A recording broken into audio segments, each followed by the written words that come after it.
అమరావతికి 30,000 కోట్ల రూపాయల రుణం తీసుకునే అవకాశం ఉంది కానీ రాష్ట్రంలో వివిధ ప్రాంతాలలో మెడికల్ కాలేజీలకు 5,000 కోట్లు పెట్టి పని పూర్తి చేసేందుకు ముఖ్యమంత్రి చంద్రబాబుకు కూటమి ప్రభుత్వానికి చిత్తశుద్ధి లేకపోవడం చాలా బాధాకరమన్నారు. అనకాపల్లి జిల్లా చోడవరంలో మాజీ మంత్రి వైసీపీ జిల్లా అధ్యక్షులు గుడివాడ అమర్నాథ్ వైఎస్ఆర్ కాంగ్రెస్ పార్టీ చేపట్టిన కోటి సంతకాల సేకరణ కార్యక్రమంలో చురుగ్గా పాల్గొన్నారు.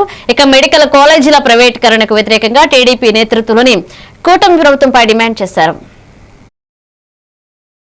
ఉన్నటువంటి ప్రభుత్వ మెడికల్ కాలేజీలు నూతనంగా నిర్మాణం అవుతున్నటువంటి 10 మెడికల్ కాలేజీలు గతంలో జగన్మోహన్ రెడ్డి గారు నిర్మించి పూర్తి చేసి ఉన్నటువంటి మరో 7 మెడికల్ కాలేజీలు స్వతంత్రం వచ్చిన తర్వాత ఒక రాష్ట్ర ముఖ్యమంత్రి తన 5 సంవత్సరాల పరిపాలనా కాలంలో ఒకేసారి 17 మెడికల్ కాలేజీలు రాష్ట్రానికి తీసుకురావడం అనేటువంటిది ఒక చరిత్ర.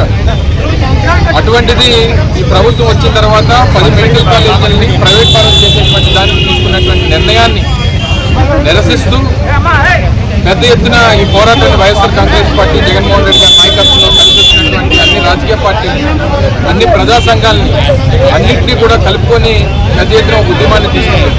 అందులో భాగంగానే ఈరోజు కోటి సంతకాల సేకరణ అనేటువంటి కార్యక్రమాన్ని గడిచినటువంటి 20 రోజులుగా రాష్ట్ర వ్యాప్తంగా ఎక్కడికక్కడ నిర్వహిస్తూ ఉన్నాం.